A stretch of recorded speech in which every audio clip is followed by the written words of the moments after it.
제6기 서밋스쿨 엄마의 서밋타임. 자, 오늘은 세 번째 날 다윗의 드림입니다. 하나님 말씀은 사무엘하 6장 11절에서 23절까지 말씀, 좀 길죠? 그래서 제가 좀 요약을 해서 읽어드리도록 하겠습니다. 사무엘하 6장 11절에서 23절 말씀. 여호와의 궤가 가드 사람 오벳 에돔의 집에 석 달 있었는데 여호와께서 오벳 에돔과 그의 온 집에 복을 주시니라.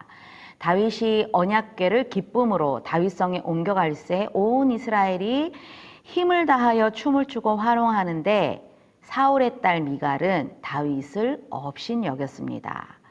다윗에게 방탕한 자처럼 염치 없이 계집종 앞에서 몸을 드러내느냐 이렇게 비난을 했지요. 다윗은 사무엘하 6장 21절, 22절 이렇게 말을 합니다. 나는 여호와 앞에서 한 것이니라. 그가 내 아버지와 온 집을 버리시고 나를 택하사 나를 여호와의 백성 이스라엘의 주권자로 삼으셨으니 나는 뛰놀리라. 내가 이보다 더 낮아져서 스스로 천하게 보일지라도 네가 말한 바 계집종에게는 내가 높임을 받으리라. 다윗을 비난했던 사울의 딸 미갈은 이후에 죽는 날까지 자식이 없는 그런 저주를 받게 됩니다. 자, 엄마의 서밋타임. 오늘은 세 번째 시간 꿈에 대해서, 다윗이 가진 꿈에 대해서 함께 은혜를 나눠보고자 합니다. 어떤 사람이라도 실수할 수도 있고 실패할 수도 있지만 꿈이 있는 사람은 금방 일어나게 되지요. 그것이 바로 꿈을 가진 자의 힘이 아닐까 싶습니다. 한동안 꿈꾸는 다락방이 굉장히 유행할 때가 있었어요. 그래서 생생하게 비비드, 꿈꾸면 dream, 이루어진다 realization, 그래서 R은 VD. 이런 공식이 한동안 유행할 때가 있었는데 실제 이 공식을 가지고 꿈을 이룬 청년의 일화가 있습니다. 90년대에 가난하고 병든 어머니를 보면서 너무 답답해서 $50를 챙겨서 고물 자동차를 타고 헐리우드에 갔습니다.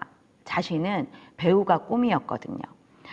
그래서 배우로 성공해서 어머니를 행복하게 좀 해드리고 싶다, 그런 꿈을 꾼 청년이었어요. 그러나 현실은 너무나도 힘들고 정말 햄버거 하나를 가지고 3등분 해서 끼니를 때울 만큼 너무 가난한, 너무 고통스러운, 거기에다가 잠잘 곳도 없어서 화장실에서 세수하고 노숙자 신세가 굉장히 길어졌다고 하죠. 그런데 한순간 이 사람이 물에 빠지면 포기하고 죽든가 아니면은 지푸라기라도 잡는 살려고 발버둥치는 둘 중에 하나이지 않겠느냐.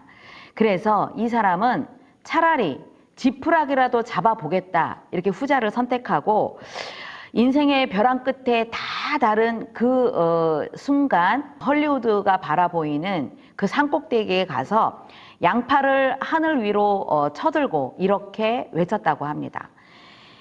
이 도시의 모든 사람은 나와 일하고 싶다. 나는 좋은 배우다. 정말 좋은 배우다. 나는 최고의 감독들의 영화에 출연 요청을 받고 있다. 이렇게 자신이 정말 훌륭한 배우가 된 것처럼 그 모습을 생생하게 그려가면서 매일매일 외쳤다고 해요. 이 배우가 누구냐면 미국의 정말 유명한 코미디언 짐 캐리라는 청년이었다고 합니다. 꿈을 향해서 이렇게 도전을 했기 때문에 끊임없이 생생하게 자신이 유명한 배우가 된 것처럼 생생하게 그리고 있었기 때문에 실제 이 사람이 그 꿈을 이루었다고 하죠. 하나님을 모르는 사람들도 자신의 꿈을 향해서 도전하는 사람이 많습니다. 그러나 자기 꿈을 이루기 위해서, 자기 소원을 성취하기 위해서 세상적 가치 기준의 그 꿈은요, 어느 날 물거품이 될 수도 있죠. 이것을 조금 우리가 복음적으로 해석을 하고 복음적으로 좀 적용을 해본다면 어떨까요? 우리는 하나님이 주신 꿈을 붙잡으면, 하나님의 소원을 붙잡으면 그것이 나의 것이 된다면 하나님이 반드시 이루어 주실 것이다. 아멘이시죠? 이것은요, 절대 무너지지 않는 꿈이 되죠.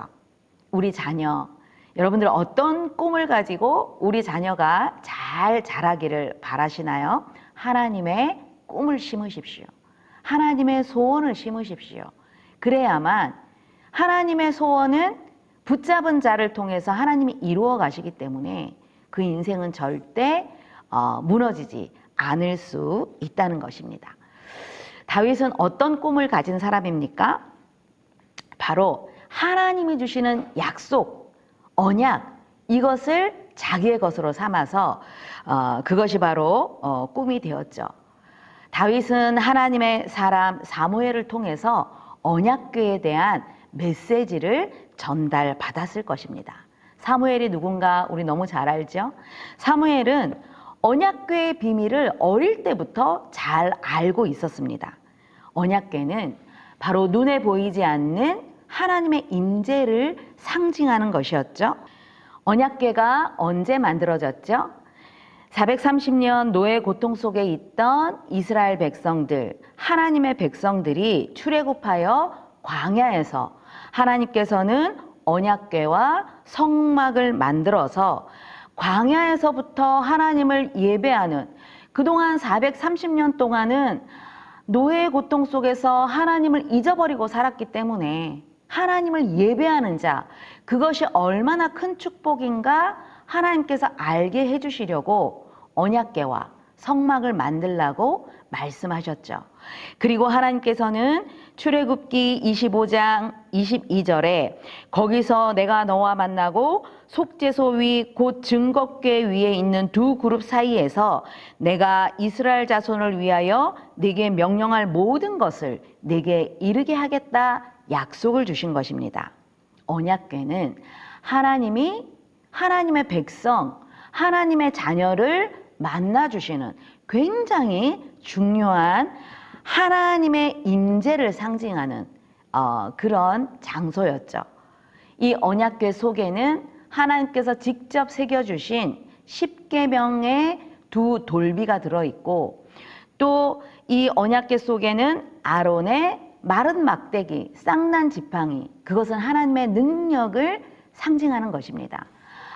아무리 그 영혼이 마른 막대기와 같아도 하나님의 능력이 임하면 이제 그 잎이 나고 그 마른 막대기에도 생명이 살아날 수 있다는 하나님의 능력을 상징하는 것이죠.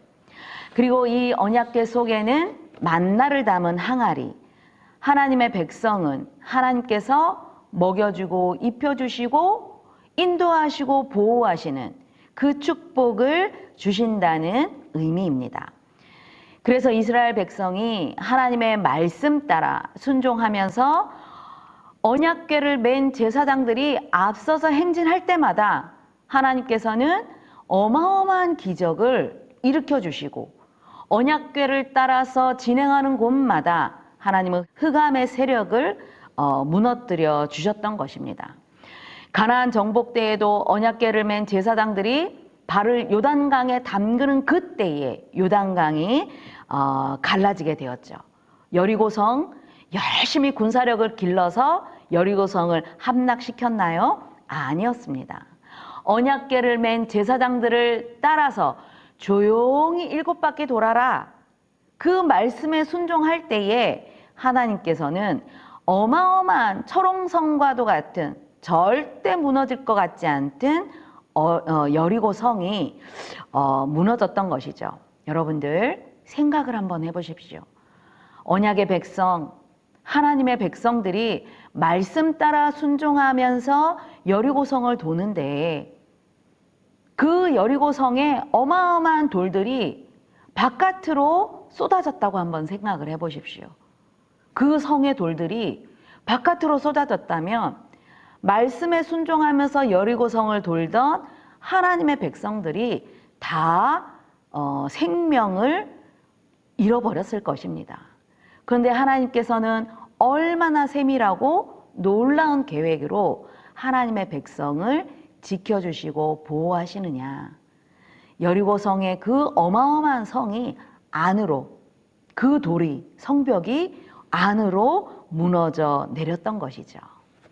바로 언약궤의 그 능력과 하나님의 임재를 믿었던 하나님의 백성들은 이렇게 하나님께서 지켜주시고 보호하신다는 그런 영적 의미를 갖고 있습니다. 사무엘은 어릴 때에 성전 안 언약궤 옆에서 늘 잠을 자고 또 그 속에서 성장을 했죠.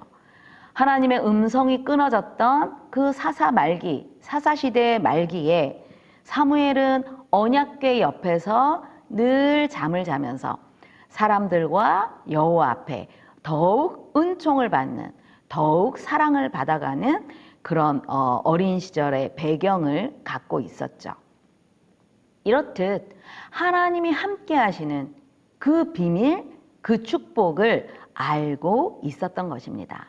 이 언약궤를 블레셋에 빼앗겼다가 이제 사무엘이 사사로, 선지자로, 제사장으로 활동하는 그때에 이 언약궤가 다시 돌아왔죠. 그리고 20년 동안 아미나답의 집에서 그의 아들들이 지키게 되었다가 이제 다윗이 왕이 되면서 다윗 성으로 옮기게 되었던 것입니다. 그래서 다윗이 왕이 되어서 제일 먼저 한 것은 언약궤를 모실 장막을 먼저 만들게 되었죠. 그리고 그의 꿈은 언약궤를 모실 성전을 짓는 것이 바로 다윗의 꿈이었던 것입니다. 대부분 사람들은 어려움이 만나면 이제 막 기도하게 되죠. 하나님께 굉장히 간절한 시간을 가질 것입니다. 그런데 상황이 좋아지면 과거에 약속했던 것들, 그런 것들 대부분 사람들은 잊어버리는데 다윗이 왕이 되어서 이제는 물론 전쟁도 있었지만 이제는 나라가 안정기에 있었어도 다윗은 자신의 육신의 편안함보다는 하나님의 언약궤를 더 깊이 묵상하고 더 깊이 생각하면서 어느 날 나단 선지자에게 자기의 궁에 있을 때에 나는 백향목 궁에 거주하거늘 여호와의 언약궤는 휘장 아래 있도다. 언약궤 모실 성전을 짓고 싶다고 이렇게 전달하였죠. 그런데 하나님께서는 나단 선지자를 통해서 다윗에게 이렇게 전하라고 합니다. 내가 거할 집은 건축하지 말라. 너는 피를 너무 많이 흘렸다. 이스라엘을 애굽에서부터 올라오게 한 오늘까지 이 장막 저 장막, 이 성막 저 성막에 있어서 너희를 인도했다. 이렇게 말씀하시면서 이제 네 아들이 그가 나를 위하여 집을 건축할 것이요 나는 그의 왕위를 영원히 견고하게 하리라 약속의 말씀을 주신 것입니다. 다윗의 꿈은 성전 건축이었고 자기 손으로 하나님께 정말 기쁨으로 하나님이 가장 기뻐하시는 성전을 건축하고 싶었지만 그러나 낙심하지 않고 실망하지도 않고 하나님의 말씀에 절대 순종하면서 그의 아들 솔로몬에게 하나님의 전을 건축할 것을 전달하였죠. 그리고 이 사람은 하나님이 주시는 꿈은 절대 없어지지 않기 때문에 자기 손으로 성전을 직접 짓지 않아도 그 꿈을 미리 누린 사람이었습니다. 그래서 성전 건축을 준비하면서 하나님 앞에 예물도 드리고 기도하면서 준비를 하게 됐던 것이죠. 이렇게 하나님의 소원을 마음에 품기만 해도 성전 건축을 향한 마음의 그 간절함을 갖기만 해도 우리 하나님은 자자손손 영원한 것으로 응답을 주시는 것입니다. 이 시대의 성전, 우리가 눈에 보이는 성전 건축 중요하지요. 그런데 더 중요한 것은 눈에 보이지 않는 우리 마음의 성전이 더 중요합니다. 여러분들 품 안에 품고 있는 우리 아가들 마음의 성전 어떻습니까? 너무 예쁘고 사랑스럽지요. 그런데 우리 아가들 마음은 이미 엄마 태 속에 있을 때부터 창세기 3장이라는 하나님을 떠난 상태, 죄인된 상태, 영원한 지옥에 갈 수밖에 없는 운명을 가진 상태. 그래서 황폐할 수밖에 없고 무너져 있는 그 성전을 이제는 우리 부모님들이 재건을 해야 되겠지요. 하나님의 성전으로. 구멍이 숭숭 뚫린, 욕심이 나오고 고집이 나오고 짜증이 나오기 이전에 우리는 하나님의 것으로, 하나님의 말씀으로 우리의 자녀의 마음의 그릇, 우리는 언약을 담아줘야 될 것입니다. 이것이 바로 우리 부모님들의 사명인 것이지요.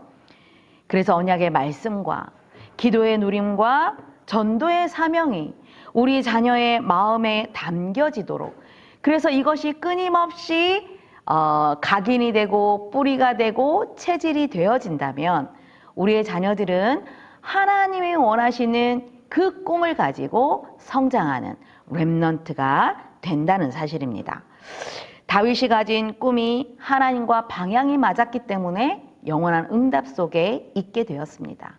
부모의 꿈 잠시 내려놓으십시오. 자녀를 향한 그런 동기들 잠깐만 내려놓으십시오. 요 시간표 영하기에 하나님의 꿈을 심어서 영원한 응답의 길로 걸어가도록 양육하시는 우리 귀한 서밋 부모님들이 되시기를 바랍니다. 서밋 극장, 다윗은 누구일까요? 여호와는 나의 목자시니 내게 부족함이 없으리로다. 그가 나를 푸른 풀밭에 누이시며 쉴만한 물가로 인도하시는도다. 시편 23편 1절에서 2절 말씀.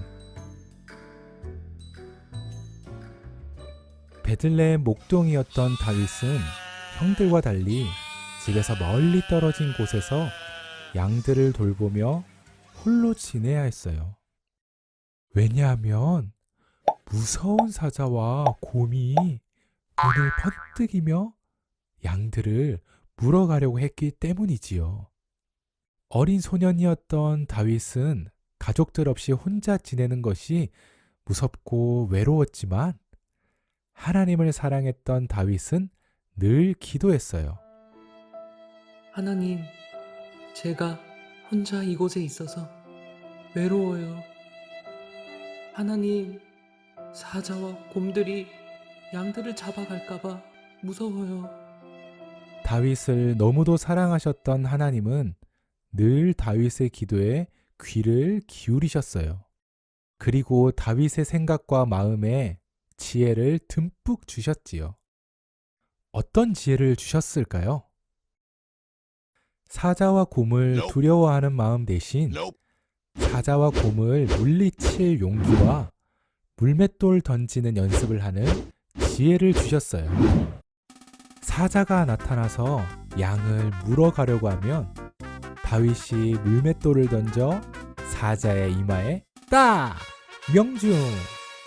곰이 나타나서 양을 물어가려고 하면 다윗이 물맷돌을 던져 곰의 이마에 딱! 명중! 어떤 사나운 동물도 다윗에게서 양 한 마리도 빼앗아가지 못할 만큼 다윗의 물맷돌 던지기 실력이 쑥 늘어났어요.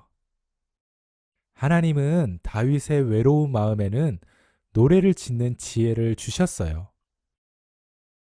홀로 양을 돌보다 외로운 마음이 들 때면 하나님을 향한 찬양의 멜로디를 넘쳐나게 해주셨고 수금 타는 실력도 키워주셨지요. 이렇게 자신의 환경과 부족함에 슬퍼하지 않고 하나님께 온 마음으로 기도하며 지혜를 받은 다윗은 훗날 악신이 들려 괴로워하는 사울 왕에게 은혜로운 수금 연주로 하나님의 평안을 찾아주고 이스라엘에 쳐들어온 블레셋 군대의 거인 장수 골리앗을 물맷돌 하나로 쓰러뜨리는 기적을 행하였답니다.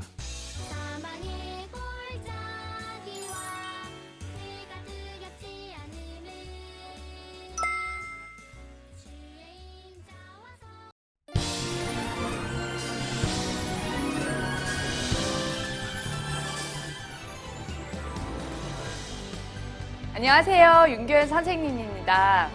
랩넌트들 반가워요. 오늘은 우리 랩넌트야 놀자 두 번째 시간. 오늘 함께할 선생님이 어떤 분인지 궁금하죠? 짠! 안녕하세요. 김경주 선생님입니다. 랩넌트들 너무 반가워요. 오늘 아주 많이 기대해도 좋아요. 경주 선생님, 영화부에 10년 계시는 중이라고 들었는데 선생님이셔서 10년을 계시는 건지 아니면 다른 이유가 있으신 건지. 하나님의 은혜로 자녀를 4명이나 낳았어요. 그래서 이 은혜 가득한 영화부를 10년째 있는 중입니다. 너무 대단하세요. 4명. 네. 그러면 평소에 아이들과 같이 놀이 많이 하실 텐데 주로 어떤 놀이를 해주세요? 저희는 큰아이들 위주로 놀이를 하는데요. 무궁화 꽃이 피었습니다. 그리고 눈 가리고 잡기 놀이, 술래잡기 놀이, 보물찾기, 그다음에 블럭으로 큰 집 만들기. 진짜 되게 많아요. 와. 말로만 들어도 아이들이 너무 즐거워할 것 같아요. 육아의 달인이시네요. 안 되겠어요. 빨리 우리 신체 놀이 하러 빨리 가야 될 것 같아요. 네, 우리 랩넌트들 오늘의 준비물 2장의 스카프를 꺼내서 만져볼까요? 오늘 하는 스카프 놀이는 집중력과 순발력을 기르는 놀이인데요. 다윗의 마음의 완전함은 영성을 말합니다. 하나님께 집중한 다윗처럼 우리도 집중하여 놀이를 시작해 볼게요. 영화국 친구들, 엄마, 아빠, 조부모님 안녕하세요. 저는 9살, 8살, 5살, 3살 이렇게 4형제를 양육하고 있는 김경주 선생님이에요. 이번 시간에는 스카프 놀이에 대해 간략하게 설명하는 시간을 가져볼게요. 먼저 스카프 놀이를 하기 전에 스카프를 탐색해보는 시간을 가져볼게요. 아이들이 스카프의 촉감을 무척 좋아한답니다. 부들부들 얼굴에도 대어보고 손으로 비비적 비벼보게 해주세요. 엄마가 하면 아가들은 엄마를 따라서 할 거예요. 스카프의 느낌과 촉감만으로도 아가들은 금방 좋아한답니다. 스카프로 아가의 얼굴을 가리기도 해보고 스카프를 머리 위로 던졌다가 잡아보는 것도 해보세요. 이렇게 하다 보면 어느새 스카프를 하나의 놀이로 생각하게 될 거예요. 스카프의 느낌을 어느 정도 맛보았다면 이제부터는 본격적인 놀이를 해볼 거예요. 스카프를 아이 머리 위에 또 엄마 머리 위에 얹어서 걸어보세요. 되도록 걸을 때는 스카프가 떨어지지 않도록 살금살금 걸어보세요. 우리 아가들은 아직 어려서 스카프가 잘 떨어지겠지만 그래도 괜찮아요. 엄마가 하는 모습을 보면서 우리 아가들도 엄마를 따라하며 놀이할 거예요.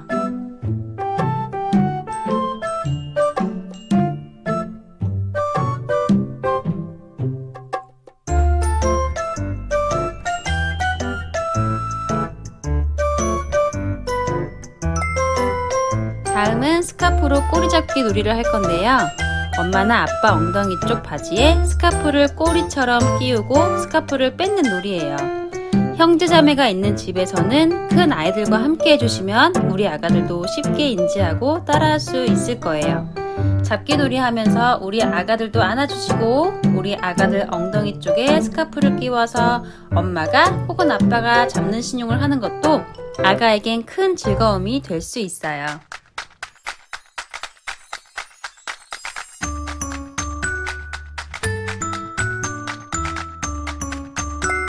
다음 놀이는 스카프로 눈을 가리고 잡는 놀이입니다. 이 놀이는 저희 집에서도 눈감술이라는 이름으로 아이들과 종종 하는 놀이인데요. 아이들이 무척이나 재밌어하는 놀이라 자주 합니다. 특히 눈 가리는 놀이는 우리 루디아도 잘 아는 놀이이기 때문에 루디아 눈도 가리고 저희를 잡게 하기도 해요. 보내드린 스카프는 눈을 가려도 어느 정도 다 보이기 때문에 아가의 눈을 가려줘도 괜찮아요.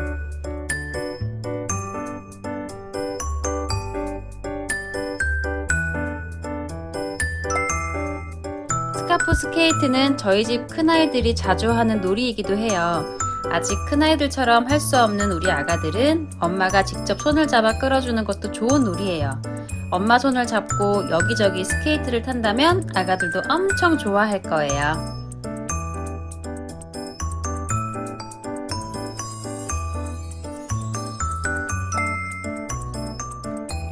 스카프 썰매는 스케이트와 마찬가지로 아가들이 엄청 좋아하는 놀이 중 하나입니다. 엉덩이에 스카프를 깔고 앉아서 엄마 혹은 아빠 아니면 조부모님들이 끌어주는 건데요.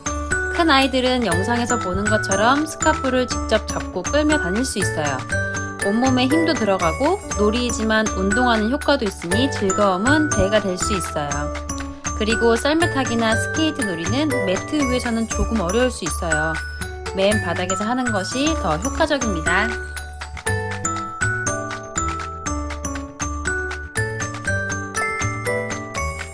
이번엔 스카프를 이용해서 휴지 뽑기 놀이를 해보았어요. 이 놀이는 따로 엄마들이 아이들과 해보고 싶다면 집에 있는 보자기를 이용해도 좋고요. 안 쓰는 얇은 스카프를 이용해서 해보면 더 좋을 것 같아요.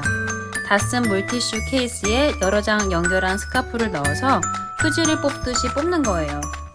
아이가 스카프를 잡고 길게 뽑는 즐거움을 주는 놀이입니다.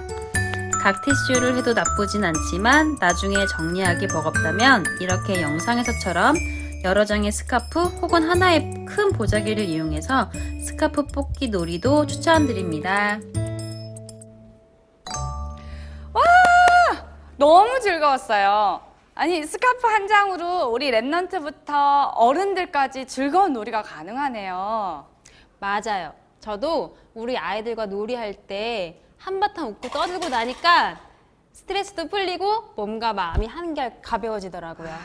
우리 랩넌트 부모님, 조부모님들도 즐거우셨죠? 네. 자, 오늘 함께 해준 우리 랩넌트들 하규, 은규, 루하, 루디아 고마워요. 선생님도 감사합니다. 자, 오늘 아쉽지만 오늘 우리 서밋스쿨의 3번째 시간 여기까지예요. 하지만 내일 더 크고 풍성한 은혜와 더 신나는 활동이 준비되어 있으니까 기대해 주세요. 감사합니다.